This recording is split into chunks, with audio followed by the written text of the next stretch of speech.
Hey everyone, just want to take a moment right here just to say thank you to our 100 plus subscribers in our first year.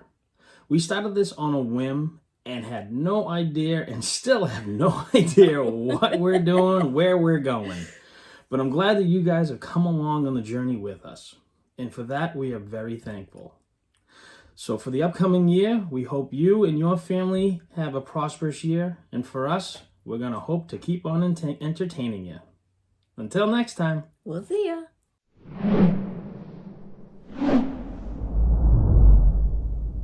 What's up, everyone? Welcome back to Simply Haney.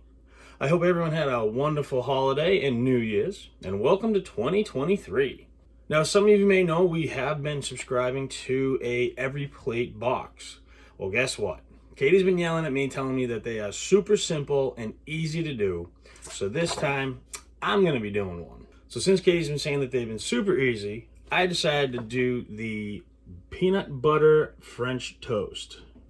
Looks like we're going to need an apple, a lemon, peanut butter, cream cheese, honey, and the sourdough bread. I believe, if I'm not mistaken, that's everything they sent to us. So we have to go find salt, eggs, brown sugar, white sugar, butter, and milk. Okay, now reading here, I believe I have grabbed everything that I will need to make this dish.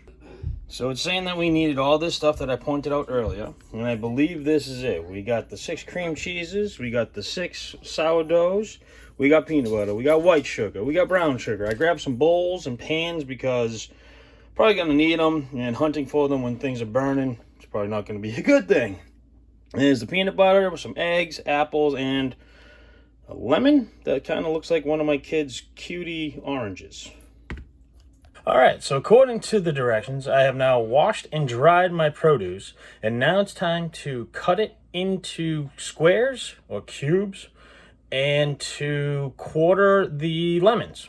Alright, so like I was saying, it's saying to wash dry produce, halve, core, and dice the apples, and quarter the lemon.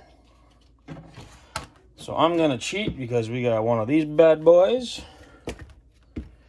I'm just going to do this. It's probably the same thing, but a little bit easier for me. And then I'll just take those and cut those into like 3s. Because that'll work, right? Kind of missed. Oh, that was a good... That almost hit the center. Alright, so it's saying we need 1-inch squares. So all I'm going to do is basically take these and just go into 3s. That seems to be the best move. And we get some bigger ones, some littler ones.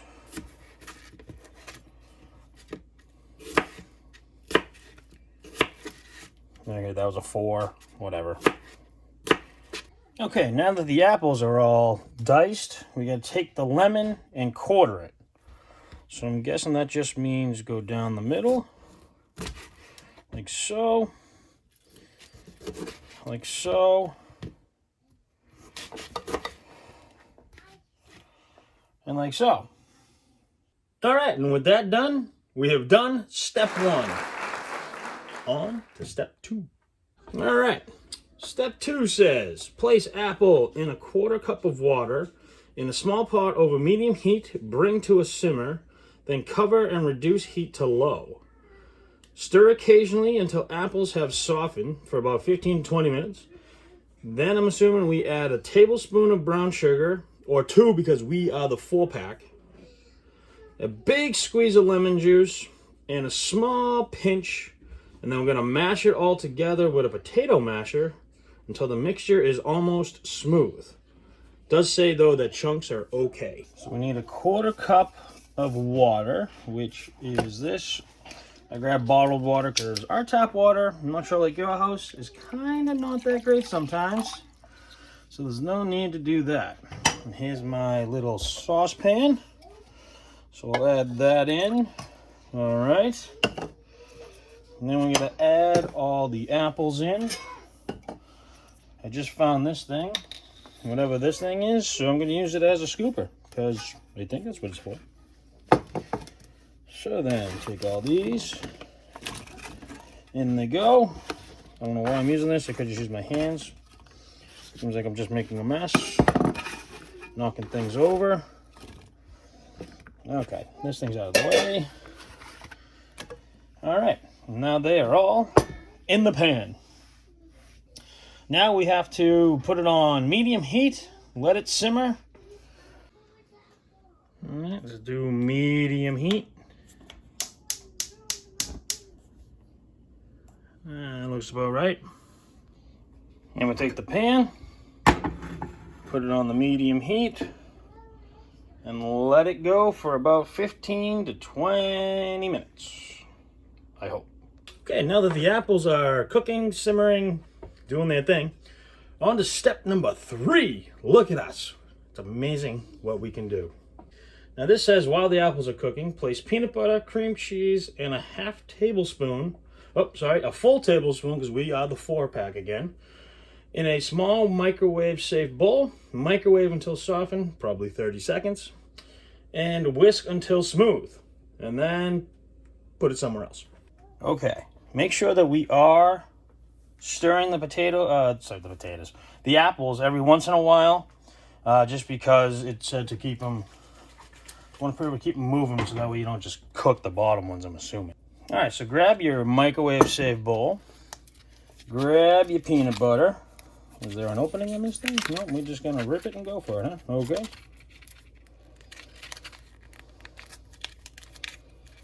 I feel like there should be a tearaway. Where's the tearaway? Please hold. Okay, peanut butter is in. Don't forget, stir your apples. Next up, the cream cheese. I believe we have 6. All right, and this should be the last cream cheese going in.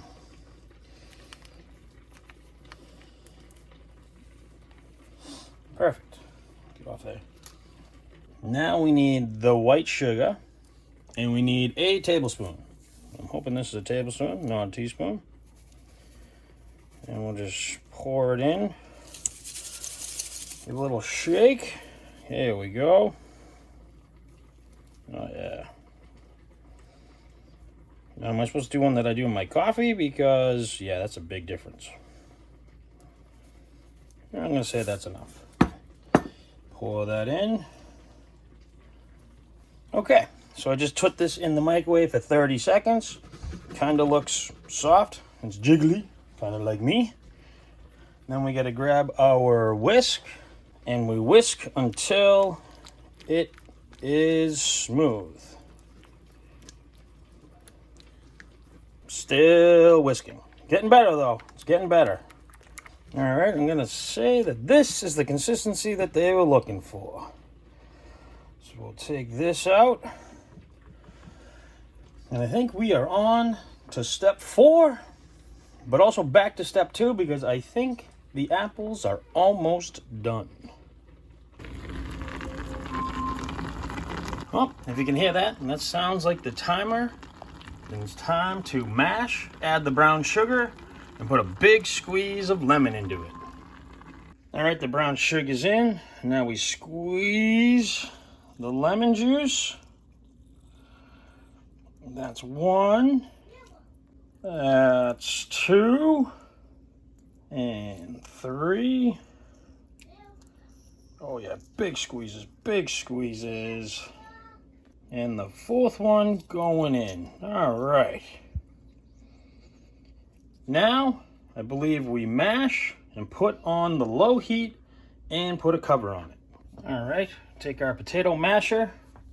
It just says mashing until they're smooth. And also added a pinch of salt, because that's what the directions said to do. Okay, I think we have officially finished mashing. I don't know why they didn't just say use applesauce, but I get it. It's homemade. They wanted you to make it. Now you take your stuff, put it on a low heat, and cover it. And don't yell at me because I got pink pots and pans. This is Katie's kitchen. I'm just working with what I got. All right. Now that the apples are off simmering, and you got to make sure you stir them occasionally, same thing so they don't burn, blah, blah, blah. So we're on to step 4. Step 4 is place honey, 1 tablespoon of butter. Oh, sorry, 2 tablespoons of butter because we're the 4. 2 tablespoons of brown sugar and a pinch of salt into a microwave-safe bowl, and microwave until the butter is melted.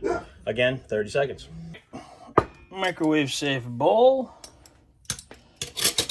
and then the honeys. Here's all the honey. All right, and the last honey is going in.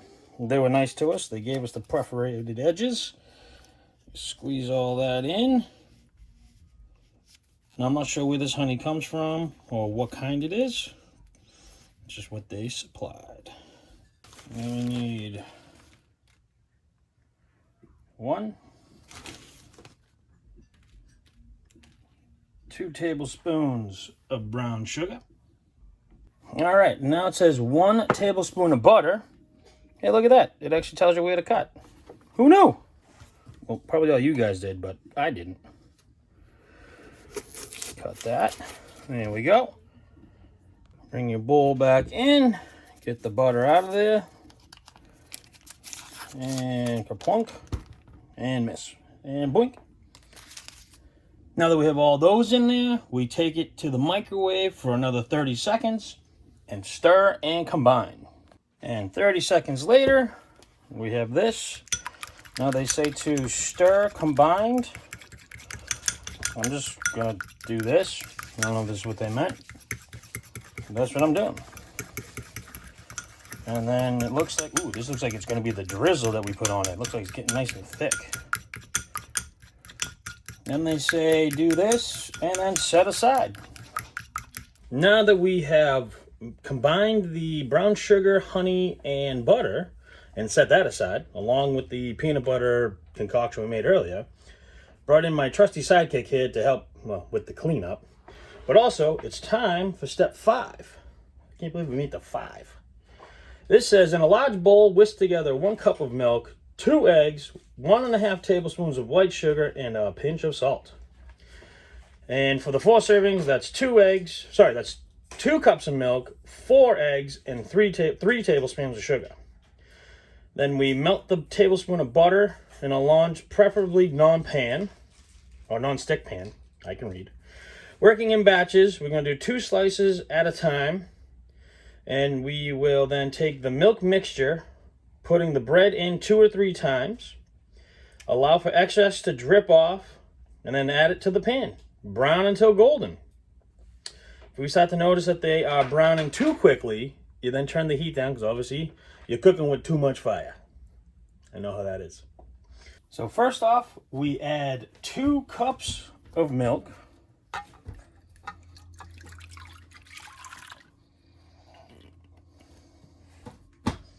Look at that. Can't believe it actually fit. My trusty assistant is trying to crack the eggs. And there we go. And there's 1. Egg number 2. Egg number 3. And I'm going to help my trusty assistant with egg number 4.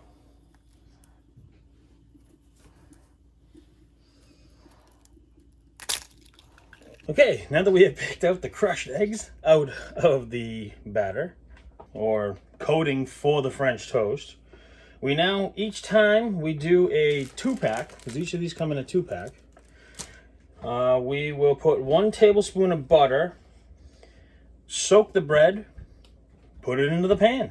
Make French toast, or pancakes. Well, French toast. Sounds easy. All right, so the pan is already getting hot. So let's grab our tablespoon of butter again. Poke that out, boom. First you get the paper off of it. Throw it in. Oh, listen to the sizzle. All right, so we've got to coat the entire pan. Coat the entire pan. Oh yeah. Get out the thing. Step into it like that. Then put in. And put in. Let the excess drip. Put it into your pan. And then repeat. And do this however many times for yours. We have, looks like 1, 2, 3, 4, 5. So we have 6 going together. They're now in the pan. They say probably 3 to 4 minutes. I'm gonna probably flip them. I'm gonna do it like I do cook a burger on the grill. Let's go with that process, right? Let's go for the first flip.